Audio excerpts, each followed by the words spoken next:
ధ్యాస లేకుంటే పేరాస లేకుంటే ఐశ్వర్యమేనంట. అరే కొన్నాళ్ళు ఎండలు కొన్నాళ్ళు వానలు వస్తుంటే చాలంట. 100 ఏళ్ళు వద్దంట, పోయేదాకా బతుకు సాగిపోవాలంట. ప్రతిదీ నీతోనే నీతోనే బ్రతుకంతా మాది నీదే. అడుగే నీతోనే నీతోనే అడిగేది ఏది లేదే. భోగి భోగి భోగి భోగి భోగి భోగి భోగి భోగి కాల్చినంత మెచ్చినగి. భోగి భోగి భోగి భోగి భోగి భోగి భోగి భోగి కాల్చినంత మెచ్చినగి.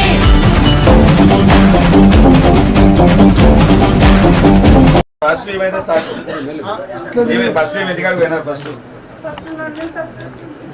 ఈమెను ఒక బిడ్డని పాపం ఇంట్లో ఆడి మనిషి ఆ బిడ్డను చూశాను. నిన్ను బట్టి శేఖర్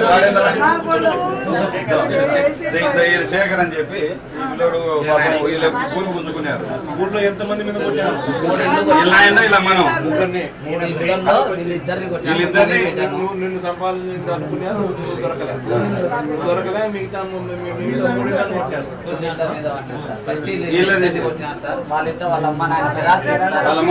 ఫిరాజ్ చేసి ఆయన కూడా కొట్టినారు.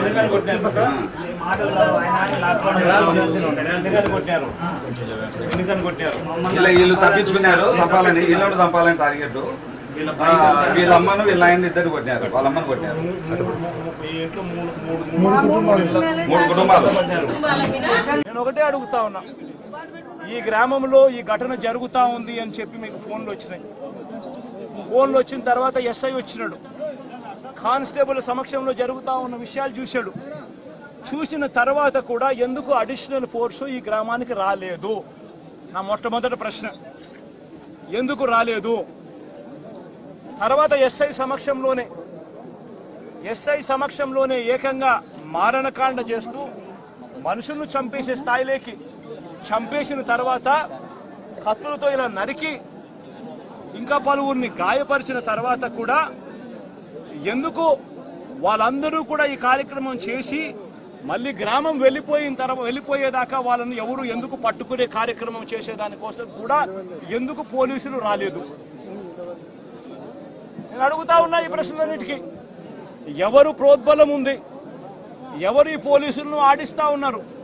ఏకంగా ఎస్పీ, ఏకంగా సిఐ, ఏకంగా డిఎస్పీలు ఏ ఒక్కరూ కూడా అడిషనల్ ఫోర్సును పంపించుకోకుండా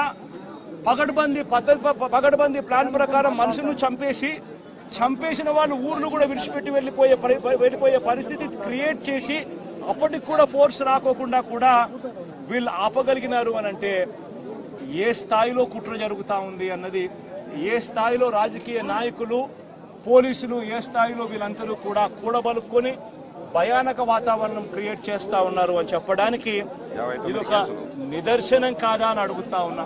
నిజంగా లా అండ్ ఆర్డర్ ఉందా అని అడుగుతా ఉన్నా. ఈ రాష్ట్రంలో ఈ ఒక్క ఘటనే కాదు, ఈ రాష్ట్రంలో జరుగుతా ఉన్న ప్రతి ఘటన ఇదే మాదిరిగా ఉంది. మనం వినుకొండకు నేను వెళ్ళా, నడి రోడ్డు మీద రఫీ అనే పిల్లోడిని నడి రోడ్డు మీద నరికారు. రఫీ అనే పిల్లోడిని నరికారు.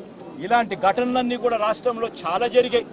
దాదాపుగా 30కి పైగా. ఏ ఒక్కరూ కూడా ప్రశ్నించకూడదు, ఏ ఒక్కరూ రోడ్ల మీదకి రాకూడదు, ఏ ఒక్కరూ చంద్రబాబు నాయుడు గారిని నిలదీయకూడదు అని రాష్ట్ర వ్యాప్తంగా రెడ్ బుక్ పాలన సాగిస్తా ఉన్నారు. రెడ్ బుక్ పాలనలో చంద్రబాబు నాయుడు ఆయన కొడుకు రాష్ట్రంలో రెడ్ బుక్ పాలన వాళ్ళు తెరిచి కక్ష సాధింపు చర్యలు వాళ్ళు చేస్తూ ఉంటే అక్కడి నుంచి మొదలైతే నియోజకవర్గ స్థాయిలో ఎమ్మెల్యేలు, మండల స్థాయిలో మండల నాయకులు, గ్రామ స్థాయిలో గ్రామ నాయకులు వీళ్ళందరూ కూడా రెడ్ బుక్లు వాళ్ళు తెరిచేసి వాళ్ళు ఊర్లలో ఆధిపత్యం కోసం ఏ రకంగా వ్యవస్థలను భ్రష్టిస్తూ పోలీసులను నిస్తేదం చేస్తూ పోలీసుల సమక్షంలోనే ఏ రకంగా లా అండ్ ఆర్డర్ను నాశనం చేస్తూ ఉన్న పరిస్థితి ఈ గ్రామంలో, ఈ సీతారాంపురం గ్రామంలో సుబ్బరాయుడన్న కుటుంబానికి జరిగిన అన్యాయం ఒక్కసారి గమనిస్తే ఇక్కడే కనిపిస్తుంది. ఇదే గ్రామంలో ఆధిపత్యం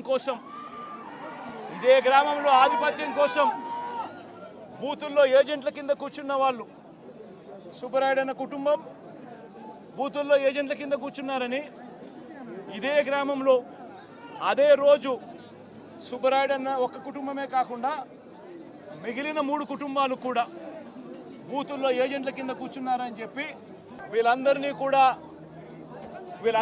కూడా చంపాలి అని ఏకంగా ఎంత దారుణంగా ఈ గ్రామంలో జరిగిన రాజకీయాలు చూస్తే నిజంగా ఆశ్చర్యం అనిపిస్తుంది. అసలు ఈ గ్రామంలో, ఈ రాష్ట్రంలో లా అండ్ ఆర్డర్ ఉందా లేదా అన్నదానికి ఈ గ్రామంలో జరిగిన ఘటన ఒక ఉదాహరణగా కూడా చరిత్రలో ఎప్పుడు కూడా నిలిచిపోతుంది.